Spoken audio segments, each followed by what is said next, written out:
కుటుంబ బహిష్కరణ జరుగుతుంది కావచ్చు చూడబోతే. వాళ్ళ చెల్లో దిక్కు ఏం మాట్లాడుతుంది, ఒక మహిళ అయ్యే ఉండి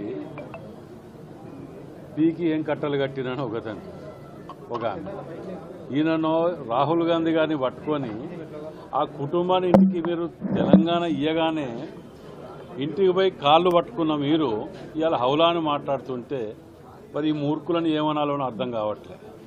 కానీ ఒక్కటైతే చెప్పగలుగుతా, మీ భాష తీరు తెలంగాణ వచ్చినప్పటి నుండి అతి చిల్లరగా తీరుగా మీ కుటుంబం ఈ మాటలు మాట్లాడటం రాబోయే రోజులలో వరంగల్ కనుక వస్తే బిడ్డ అని అనుకుంటాను. చెప్పులతోటి కొట్టి పంపించకపోతే అడుగు నా పేరు, చెప్పులతోటి కొట్టిస్తా నిన్ను. నువ్వు రాహుల్ గాంధీ కుటుంబం గురించి ఏమి తెలుసు అని చెప్పి నువ్వు మాట్లాడుతున్నావు. ఏదో నువ్వు ఎక్కడున్నావు, నువ్వు తెలంగాణ ఉద్యమం అప్పుడు ఎక్కడున్నావు, నువ్వు అప్పుడు అధికారులను అట్లా తిట్టినావు. ఇప్పటికీ ఆ క్లిప్పింగ్లు చూస్తున్నావు. లంజా కొడకని ఒక ఐఏఎస్ ఆఫీసర్, ఐపీఎస్ ఆఫీసర్ అని. ఏమి బతుకురా మీది, మారారా అదిగా? బుద్ధి, సిగ్గు, శరం, లజ్జ ఇంకా రావట్లేదా మీకు? ఇంతమంది ఇది చేసినా కానీ నోటికి ఏదొస్తే అది మాట్లాడటమేనా? సంస్కారం, సభ్యత లేదు. మేము అనలేవురా బ్రోకర్లు, లఫూర్ గాండ్లు ఇది మేము అన్ని తిట్టలేమా? మేము తిట్టలేకనా? అందులో పిహెచ్డీలు చేసినాం. అందులో మేము మా దాంట్లో అంతమంది ఉన్నారు పిహెచ్డీలు చేసినాం.